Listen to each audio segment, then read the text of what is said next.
はい、こんにちは。ニュージーランド在住のセイです。今回は私の愛車2006年式で走行距離は23万キロを超えたランドクルーザープラド120型のレビューをしてみたいと思います。というのも、プラドの中古を購入したいなと考えているけど、耐久性とか故障の問題とか、そういった部分が実際のところはどうなのかなと不安に思ってる方もいるかと思います。なので今回はそんな方たちの疑問解消の一助になればと思い立ち、この動画を撮ることにしました。では早速車のレビューを始めていきたいと思います。まずこの車は約1年半前に購入しました。その時はちょうど走行距離は20万キロを超えたところで、その時点で見つかってた不具合は2箇所ありました。一つはボンネットを開けた時に開けた状態をキープしてくれるエアダンパーですね。これが完全にへたってて、ボンネットを開いた状態を維持できなくなっていました。もう一つは後輪側のショックアブソーバーですね。これも完全にへたってて、交換しないと車検を通らない、そういう状態でした。幸いなことに、私が購入したお店の方でこの2つを無償で交換してもらえたので、追加費用なしで購入することができました。なので実際にこれらを交換する時の費用というのはわからないんですが、購入した時点で見つかった不具合はその2つだけでした。そしてその後約1年半の間に3万キロを走行しました。そして私の他の動画を見てもらうと分かるんですが、この1年半の間結構乱暴に乗りました。あちこちオフロードに出かけて、でいろいろと砂浜を走ったり川を走ったりと、結構オフロード走行を楽しんだわけですが、そんな風に結構乱暴に扱ったにもかかわらず、その後一切不具合は出ませんでした。本当に頑丈な車ですね。なので、この車の耐久性とかそういったものに関しては何の不安もなく購入されていいかと思います。次にエンジンについてお話ししたいと思います。この車は4リッターの V6 型ガソリンエンジンが積んであります。燃費は街乗りで5キロから6キロ、遠出すると約リッター7キロといった程度ですね。ただ、使い心地、乗り心地といった面ではとても滑らかに回ってくれて、下の方からトルクがもりもり出てくれるので本当に運転しやすいです。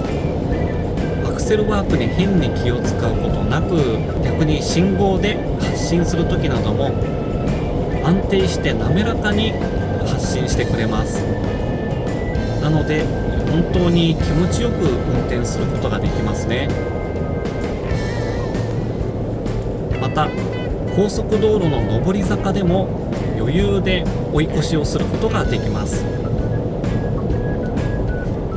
この辺のトルクたっぷりな感じは本当に乗りやすいですね。もちろんディーゼルエンジンを積んでるタイプの方がよりトルクが大きくなるんですが、車内の静かさに関してはこちらのガソリンエンジン式に軍配が上がりますね。本当に車内が静かで快適です。どのぐらい静かなのかというと、そうですね、例えば私の父は今現行型のクラウンに乗っているんですが、そのクラウンよりも静かです。圧倒的に車外のロードノイズとか騒音が入ってこなくて、本当に静かに運転できています。他の車と比較すると、レクサス IS に乗っている同僚がいるんですが、彼の車に乗った時に近い静粛性ですかね。レクサス IS の方がわずかに車内が静かだと思います。なのでクラウンとレクサス IS の間ぐらいの静かさと思っていただければいいと思います。この V6 エンジンの加速する時の音がすごくかっこよくて気持ちがいいです。官能的と言いますか、思わずもっと踏みたくなるような、そんな気持ちのいい音を上げてくれます。ちょっと高速道路の加速車線に入って実際の加速する時の音を聞いてもらいたいと思います。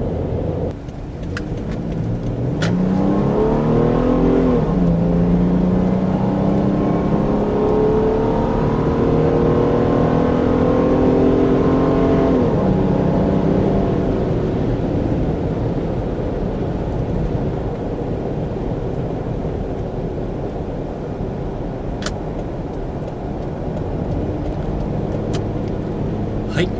こんな感じでとても迫力のあるエンジンサウンドが楽しめます。しかもトルクもしっかりあるので加速も良くて、上り坂の加速車線でも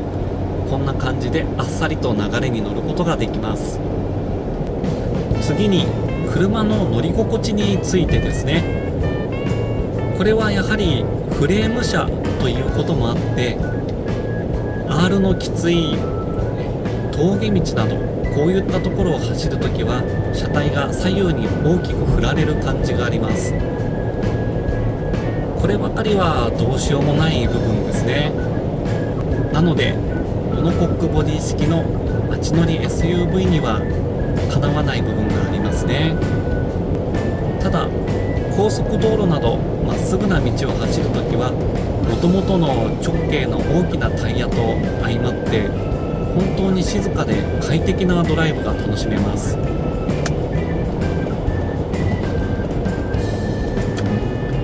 実際長距離走行をした時の疲れにくさというのが私がこれまでに経験した車の中でダントツでした。そうですね、比較対象として私がこれまでに乗ったことのある車を挙げると、まず私の父のクラウン、それからマツダの RX8、ホンダのストリーム、あとはスバルのレガシーですね。それらの車と比較するとこのプラドがダントツで長距離走行は楽でした。シートもいいんだと思います。実際座り心地がこれまで乗ってきた車と比べてすごく良くて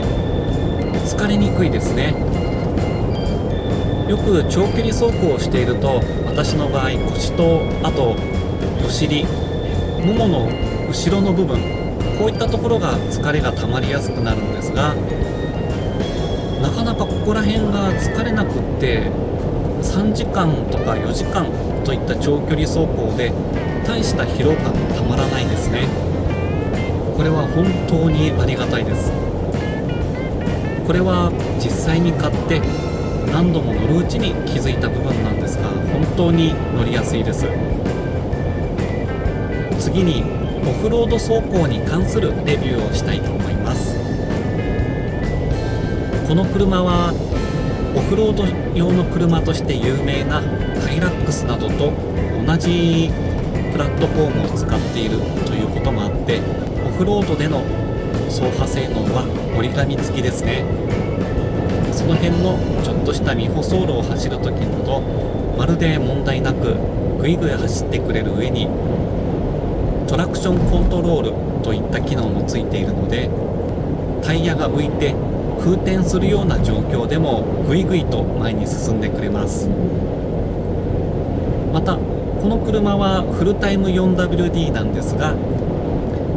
センターデフロックの機能がついているので、このボタンを押すことでさらにオフロード走破性能が上がります。ちなみにセンターデフをロックした状態になると VDC という横滑りを防止する機能ですね、この機能がオフになってスロットルが自動的に絞られることもなくなるので、アクセルを踏んだら踏んだ分だけしっかりと前に進んでくれるようになります。これは本当に走りやすいですね。そして私の場合はよく砂浜に行ってオフロード走行を楽しむんですが、そういった場合でもしっかりとタイヤが砂を掴んで走ってくれます。なのでこれといった不安感もなくどんどんと、オフロードに入っていける、そんな車です。他には時々浅い川を走ったりもするんですが、